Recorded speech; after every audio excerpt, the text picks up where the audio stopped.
Ask and it is given, presented by Boundless Books Audio. Introduction. Welcome to Boundless Books Audio, the sacred promise that has never been revoked. Ask and it shall be given unto you. A promise carved into Scripture, passed through prophets, echoed in temples, whispered in prayer. But what does it really mean to ask and to receive? Is it just a metaphor for hope, a feel-good phrase meant to soothe the desperate, a line repeated so often it's lost its weight? Or is it a law, a spiritual equation buried in plain sight, one that governs all creation, from galaxies to gardens, from miracles to moments? This audiobook is an invitation back to the original vibration of that phrase. Before it was softened by doctrine, before it was trimmed for comfort, before we learned to ask with doubt instead of conviction. Because the truth is, you're asking all the time, not just with your words, but with your mood, your focus, your assumption, and your emotion. And life is always answering, not always in language, not always in form, but always in frequency. The gap is not between you and God, the gap is between your desire and your embodiment. This journey is about closing that space. It's about unlearning the idea that you must prove yourself worthy. It's about remembering that asking is not groveling, it's choosing. Choosing what version of you will rise, choosing what reality you'll meet. Choosing what timeline your soul is ready to occupy now. Asking is alignment, receiving is permission. This isn't just a spiritual idea, it's a spiritual law.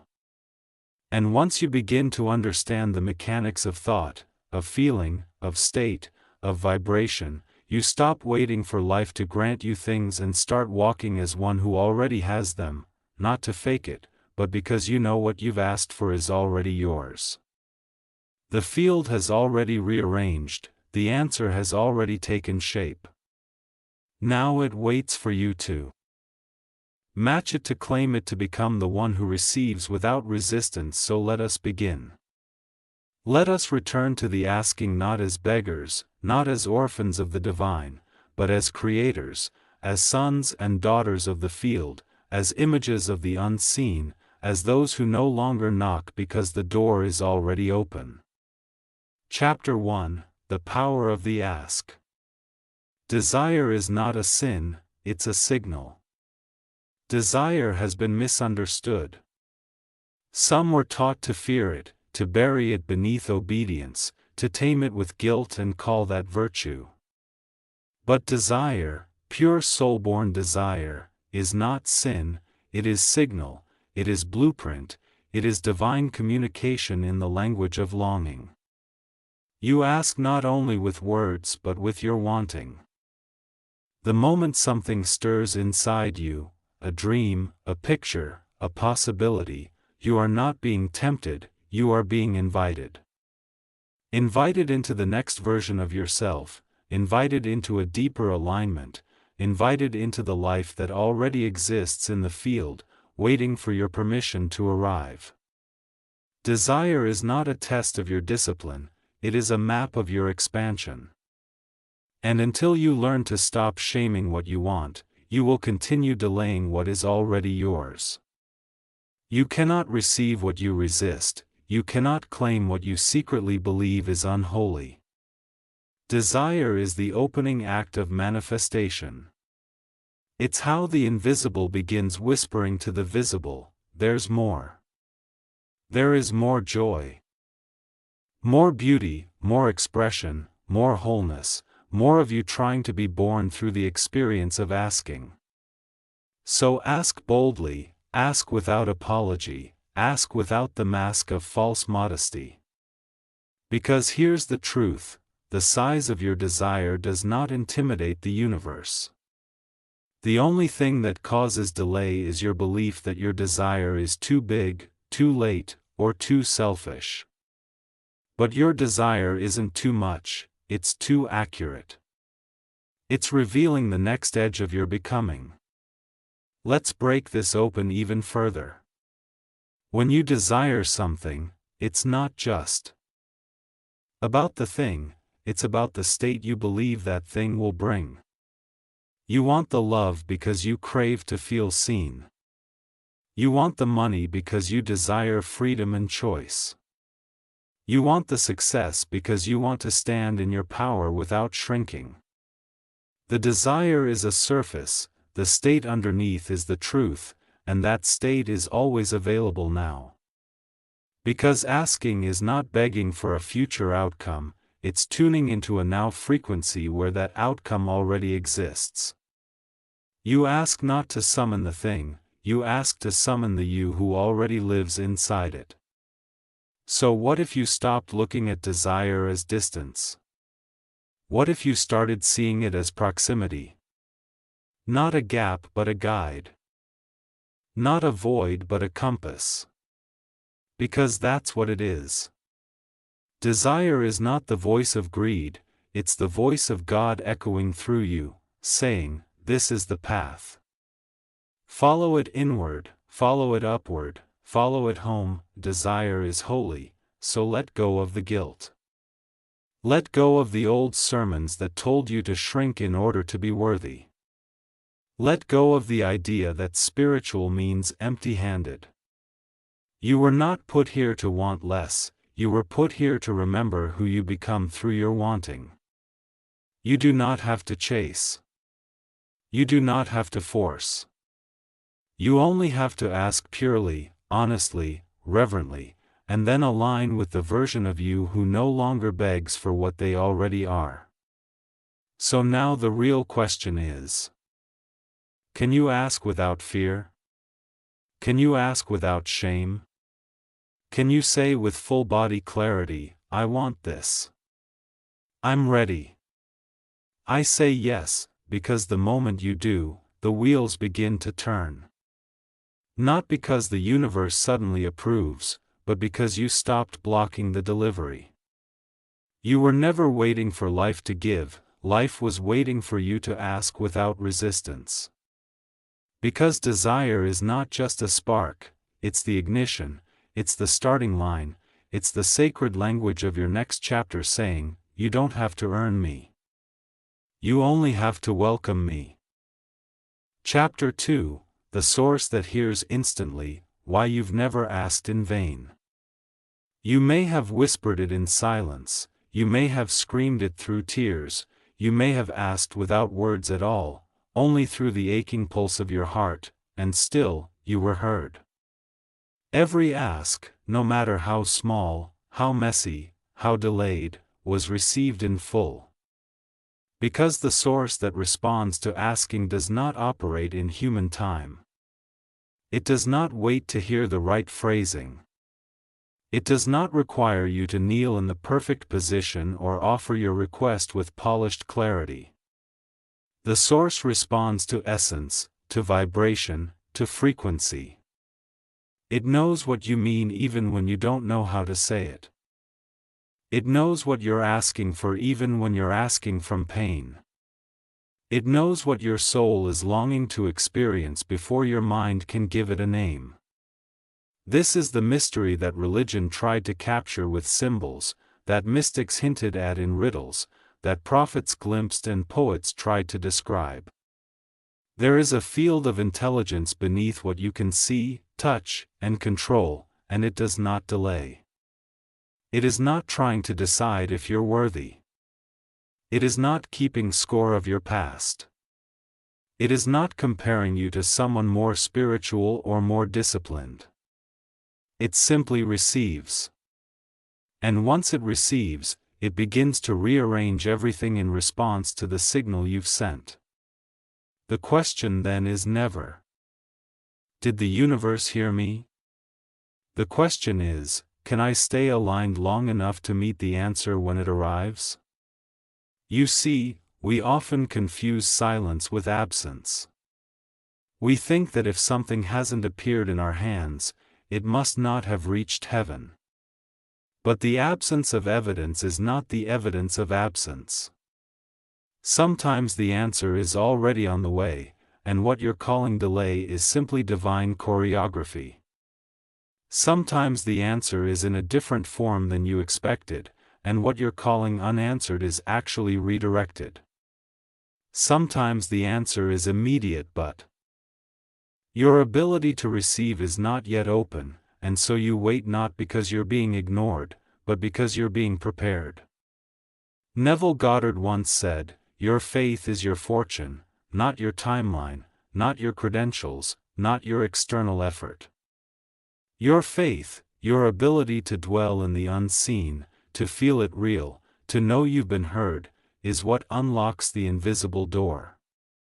The source does not delay, but we delay our own alignment by asking and then worrying, by desiring and then doubting, by praying and then rehearsing lack in the next breath. But here's what's truer than your fear: every genuine ask begins a process in the field.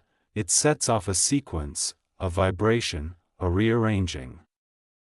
People start moving, ideas begin forming, opportunities shift in your direction. You may not see it yet, but the universe is already in motion. There is no such thing as an ignored ask, only a misread timeline. You think nothing's happening, but everything is, and the moment you return to trust, you resynchronize with the delivery. So trust this: there is a source that does not forget, a spirit that does not overlook, a divine intelligence that hears the deepest parts of you, even when you don't know how to speak them. Your role is not to micromanage the outcome, your role is to keep your vibration clear enough, still enough, open enough to let what's already yours arrive without interference. Because the answer is never lost. Sometimes it's slowed by your doubt, sometimes it's dressed differently than you imagine, but it is never denied. And every time you return to stillness, to gratitude, to expectancy, you speed its approach. You do not need to keep repeating your ask. The source did not miss it, the field did not forget you. Ask once, align daily, and you receive when your inner world is finally willing to let it in. So let it in. Let go of the question marks, let go of the begging tone, let go of the feeling that you need to earn your own prayer, because the moment you asked, you were answered, and now the rest of the journey is learning how to meet the answer with a heart ready to receive. Chapter 3: Why You Don't Receive Immediately. The gap between asking and aligning. There is a space between asking and receiving, a sacred pause, a silence not of denial but of preparation. This is the gap, and in this gap, most people lose their way, not because they weren't heard, not because their desire wasn't worthy, but because they misinterpret the stillness as absence and the delay as rejection. But here's the truth that changes everything: the moment you ask, it is given. But it can only arrive through the doorway of your alignment, and alignment takes trust. It takes unlearning. It takes becoming a vibrational match for what you've already claimed. This is not punishment, it's precision. The universe will never give you something you're not ready to hold, not because you're being tested, but because you're being tuned. What feels like delay is often grace. What feels like nothing happening is actually everything rearranging behind the veil. In that space, the gap, you are being invited into your own becoming. Because receiving is not passive, it's not sitting and waiting with hands folded. It's becoming the version of you who can walk through the open door without collapsing under the weight of what they once begged for.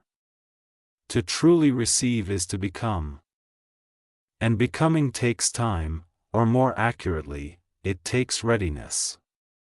You don't attract what you ask for, you attract what you are in resonance with. That's the law. That's the rhythm. So if your ask hasn't arrived, don't assume it's lost. Ask instead, Am I living in the frequency of having or still rehearsing the emotion of lack? Am I trusting the process or trying to control the pace? Am I open to how the answer shows up or still demanding it appear in one form only? This is where most people unknowingly slow the delivery.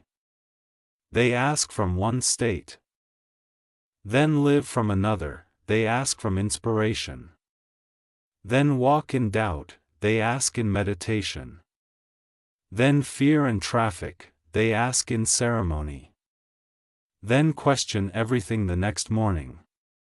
But your vibration is your vote, and the field responds to your sustained state, not your momentary spark. So the gap isn't a void, it's a mirror. It's showing you everything you're still holding that isn't in harmony with what you've asked to receive: fear, impatience, unworthiness, attachment to form. The universe doesn't withhold to punish, it waits for coherence. Alignment means that your body, your thoughts, your expectations, and your actions are all saying the same thing: it is mine, I am ready.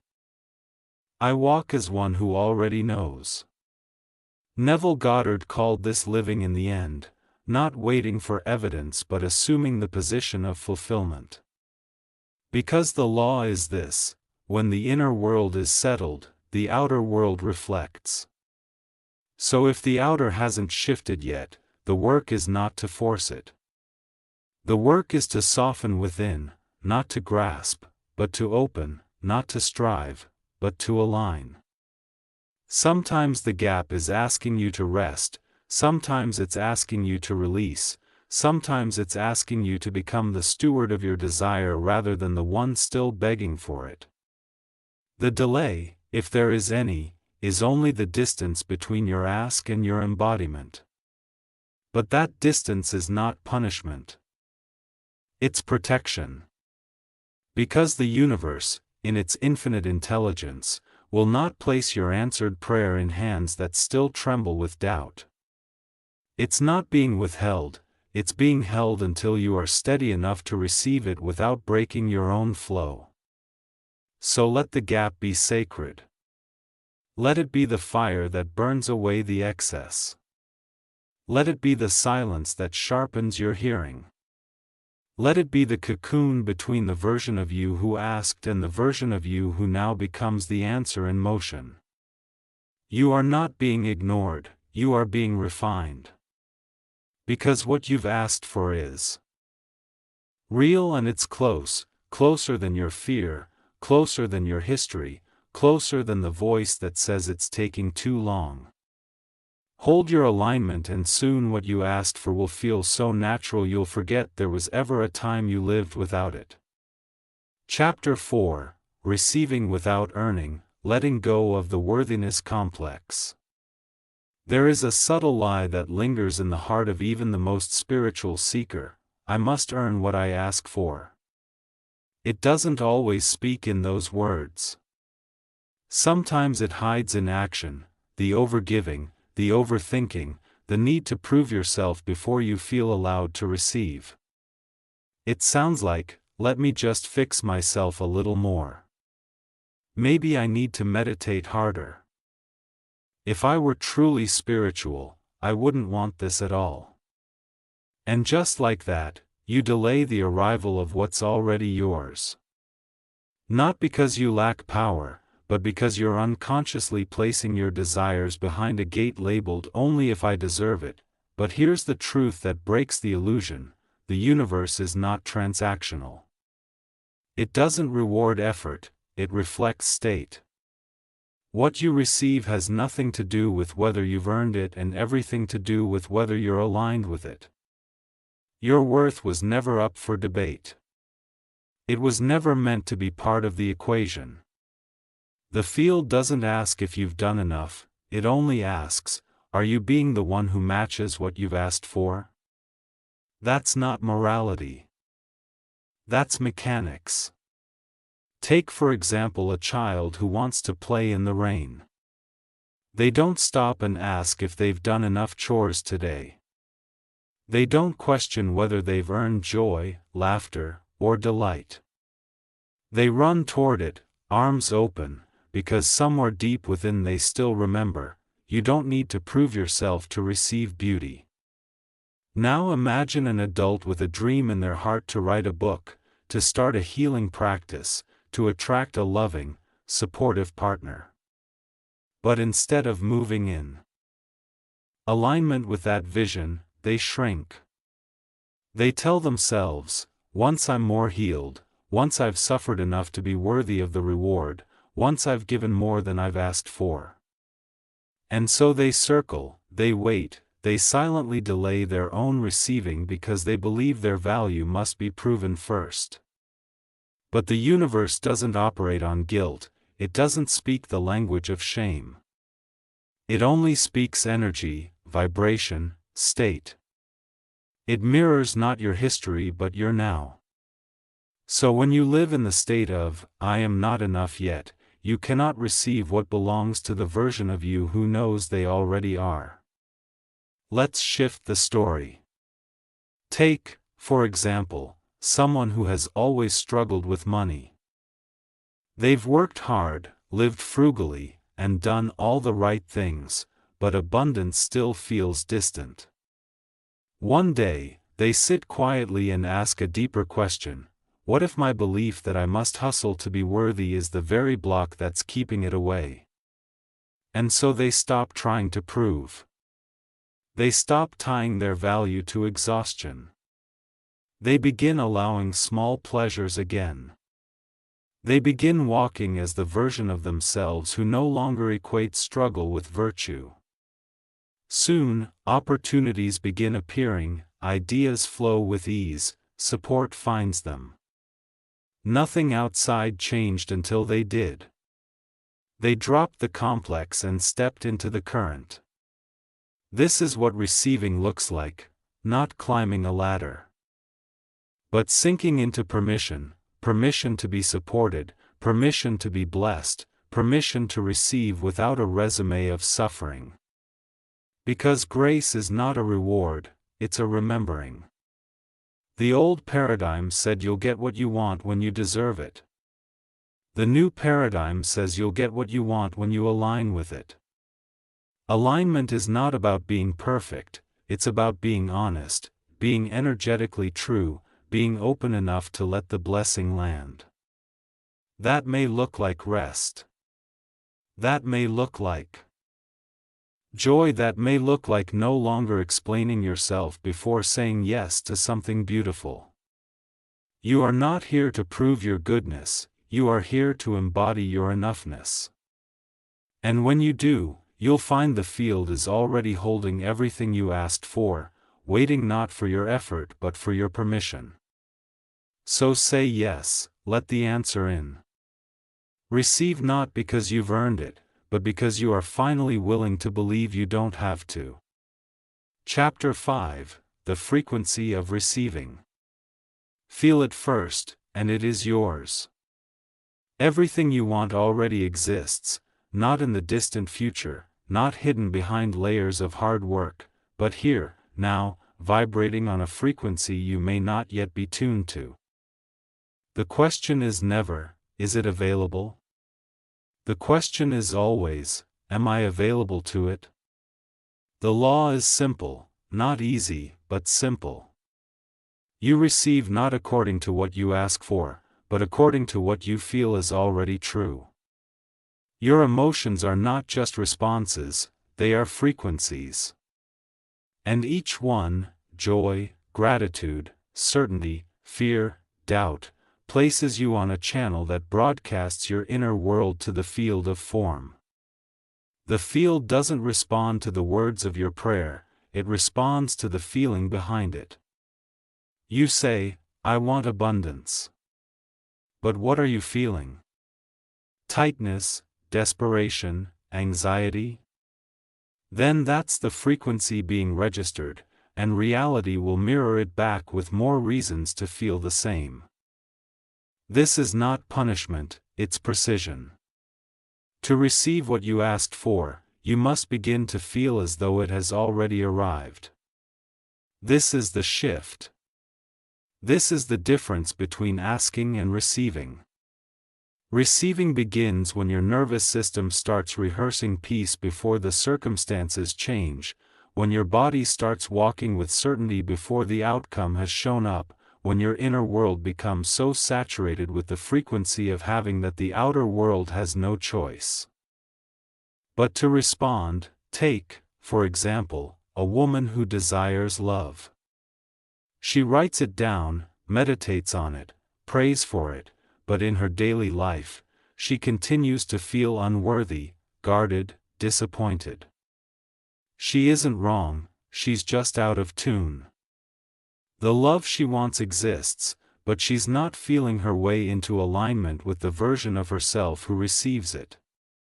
Now imagine she begins shifting her emotional signature.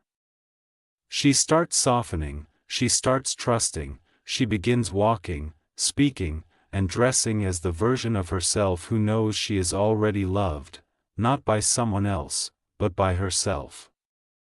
That shift, that inner recalibration, sends a new signal, and life responds. It's not about pretending. It's about practicing the feeling until it's not foreign anymore, until it becomes natural, until it becomes yours. Neville Goddard made this the cornerstone of his teaching: assume the feeling of the wish fulfilled. Feel it real. Live from the end. You don't wait for the money to feel secure, you feel secure, and the money arrives. You don't wait for the answer to feel peace, you feel peace, and the answer finds you. This is the frequency of receiving, to live from the vibration of already having, not from the waiting room of desire. And yes, this takes courage, because the world will tempt you to believe only what your senses show, but your senses are delayed feedback. They are the echo, not the source. Your feeling is the source, and the more you stabilize the frequency of what you've asked for, the faster it must appear, not because you forced it, but because you matched it. Take another example: a man longing for purpose. He asks the universe, "Show me what I am meant to do." But he walks through life numb, uninspired, disconnected. He keeps waiting for a lightning bolt to strike. One day, something shifts. He begins treating every small task, making coffee, answering emails, walking through nature, as sacred. He starts to feel grateful, not for some grand revelation but for the opportunity to exist with intention, and that feeling opens the door. Suddenly, ideas come, synchronicities follow.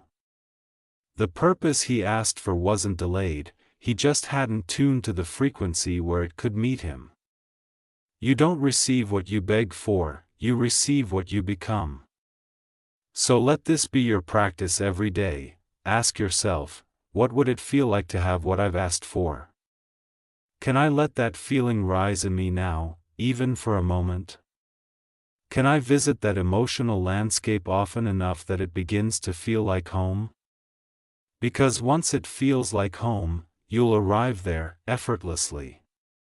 You'll wake up one day, and the thing you once longed for will be inside your life. Inside your hands, inside your breath.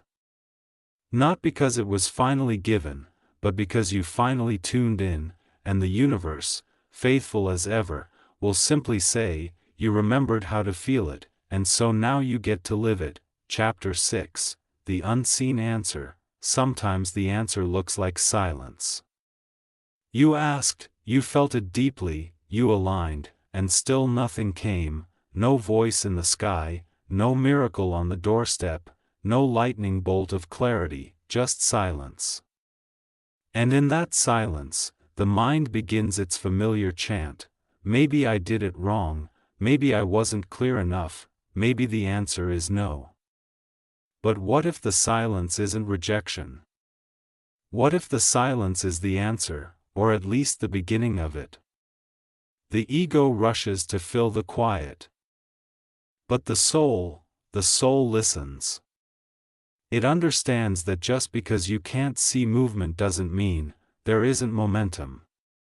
The universe doesn't always answer in language, it answers in orchestration, in rearrangements, in people exiting, in dreams softening so new ones can rise, in doors closing that you never would have had the courage to shut on your own. This is the unseen answer. Take, for example, someone who prays for clarity in their life's purpose but after asking, all they feel is fog, no epiphany, no road map. Then slowly, without fanfare, certain responsibilities begin to dissolve. A job opportunity falls through, a relationship grows quiet. The structure of their old life begins to loosen, making space for something they didn't know they needed. At first, it looks like nothing, at worst, it feels like loss. But it's not punishment, it's preparation. The answer wasn't withheld, it was unfolding behind the veil of your expectations. Sometimes the answer doesn't show up in what arrives but in what leaves. And if you're too busy listening only for yes or no, you'll miss the subtler reply, not yet, something better, this way instead. The truth is, the universe speaks in more than words. It speaks in timing, in quiet redirection, in inner shifts you didn't know you needed, in the patience required to outgrow the version of you that asked from limitation. What you perceive as silence might be the space the answer needs to become real. You ask for peace, but the answer first brings you into situations that reveal all the ways you create chaos. That's not absence, that's alignment in motion. You ask for abundance, but the answer shows up first as a lesson in trust, as an invitation to heal your relationship with receiving. Again, not absence, not delay, but divine calibration. We were taught to expect fireworks, but the real magic of the universe is subtle. It's layered. It doesn't shout, it rearranges. And if you don't honor the quiet, you'll walk away before the miracle has time to bloom. There is a soft knowing that grows in the stillness. I don't need to chase the answer, I need to hold the frequency. Because that frequency, steady, grounded, unwavering, is what bridges the invisible with the visible. And the moment you demand form to validate your faith, you shift out of it.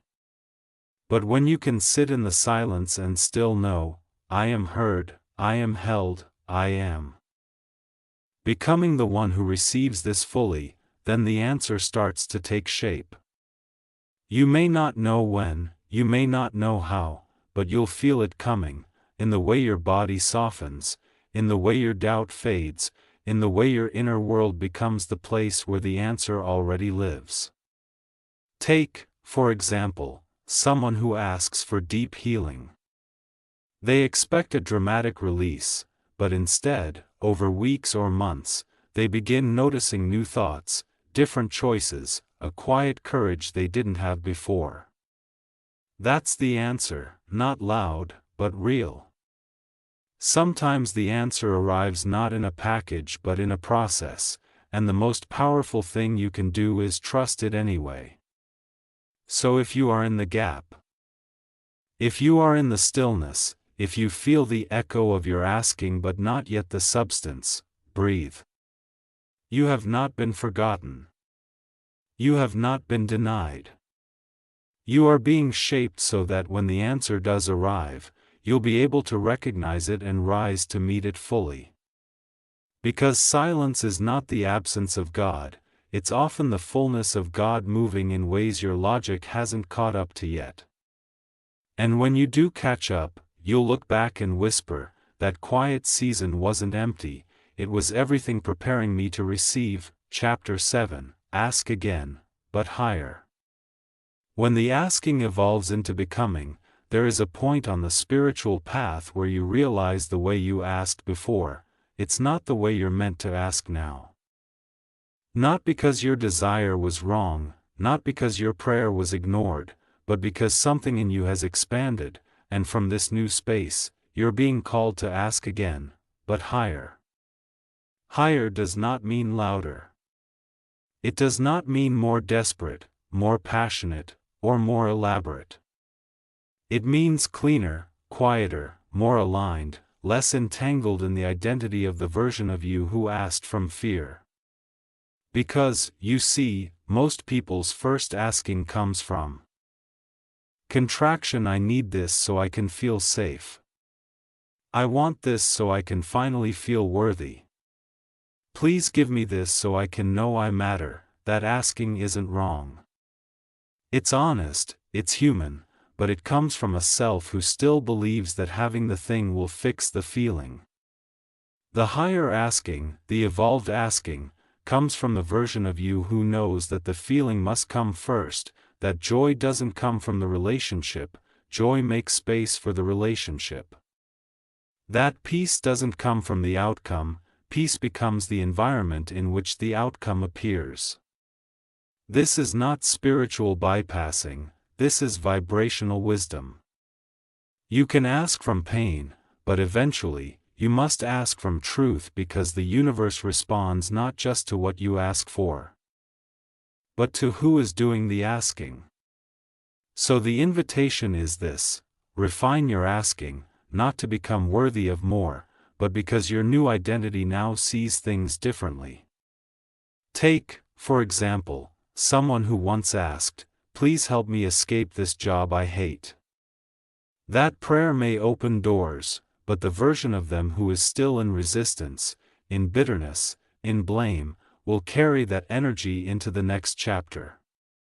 Now imagine they evolve into a deeper state of self-leadership. They begin to ask, "Show me how to serve from joy, align me with the path where I feel alive and supported." The ask has changed, not because the destination is different, but because the energy behind the ask has matured. And when the energy matures, the answer accelerates. You begin to skip timelines, you begin to move from inner clarity, not outer panic. You begin to ask from the version of you who already lives in the field of fulfillment. Neville Goddard said, "Change your conception of yourself and you will automatically change the world in which you live." And so your asking must evolve as your conception of self expands. Sometimes you're not waiting for the answer. The answer is waiting for you to update the identity from which the question was sent. So, ask again, but this time as the one who already knows they are whole. Ask again, but from peace, not panic. Ask again, not because the first one failed, but because now you're ready to ask from power, power not as force, but as clarity. This is why life brings us full circle. We ask for healing, and along the way, we realize we must become the healer. We ask for love, and in the waiting, we become love in human form. We ask for purpose, and through the silence, we remember we are the purpose. So, if the thing you asked for hasn't arrived, ask again, but do it without the layers. Without the proving, without the smallness of your former self. Ask from the knowing that you are now the fertile ground in which the answer can take root. And when you do, you may find that the desire itself has changed, not disappeared, but sharpened, refined by the fire of waiting, purified through your own expansion. Now the ask is no longer a question, it's a declaration. It's no longer a reaching, it's a claiming. It doesn't tremble, it knows. And because it knows, the field must respond. Because when you ask from your highest self, you no longer chase what you want, you become it, and everything else comes rushing in to meet you there. Chapter 8, Living as the Answer. You stop asking when you start walking. There comes a moment on every spiritual journey when the asking stops, not because the desire has vanished, but because the alignment has arrived. You no longer need to repeat the prayer because you've become the one who carries its fulfillment in your breath, your posture, your presence. You've stopped waiting for the answer because you are now walking as it. This is not pretending, it's not performance, it's embodiment. You've remembered that the most powerful ask is the one that dissolves into being. You stop saying, "Please let it come," and you start living as if it already has. That shift from seeker to vessel is the final transformation. It's what turns hope into knowing. It's what collapses timelines. It's what tells the universe, "I am no longer asking for this. I am now walking as the one who receives it." And when that becomes your state, reality softens, the mirror clears. What once felt far away meets you exactly where you are because where you are is now a match. Take, for example, someone who spent years asking for healing. They did the work, they aligned, they waited. Then one day, without fanfare, they stopped needing to get better. They simply began living as someone already whole. They made decisions from that space. They spoke from that space. They no longer needed proof because their body, their energy, became the proof. That's the shift. That's what it means to live as the answer, to speak as the one who already knows, to move as the one who no longer doubts, to give thanks not because you hope it's coming but because you know it's already here.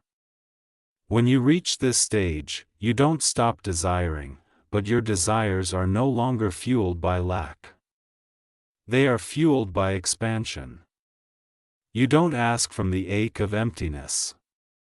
You create from the joy of being full. And that shift is everything. Neville Goddard taught, "Claim it until it becomes natural, assume it until it feels like memory." The final phase of receiving is when the desire no longer feels like a future but like a fact. It's when you don't just visualize it, you normalize it.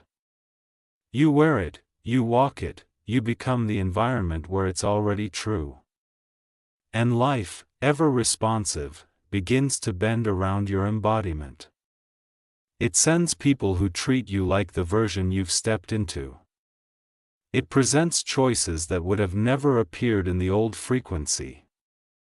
It builds a new world around the new you because once you stop looking for the answer, you start recognizing yourself as the portal through which it moves. You stop waiting for the light, you realize you are the light. You stop chasing confirmation, you become confirmation. You stop praying from the mountain's base and begin speaking from the summit. This is the place where receiving becomes natural, where your nervous system has caught up with your vision, where your state of being is no longer hoping, it is knowing.